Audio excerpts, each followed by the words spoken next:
Unaendelea kusikiliza simulizi za riwaya zilizotayarishwa na redio China ya kimataifa. Simulizi ya riwaya ya Haini iliyoandikwa na Adam Safi. Karibu.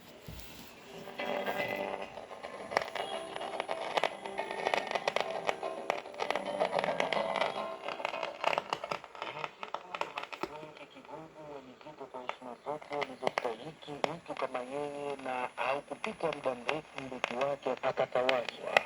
Wale bongi wakajikuta kiti kile nikikoza nilikalia.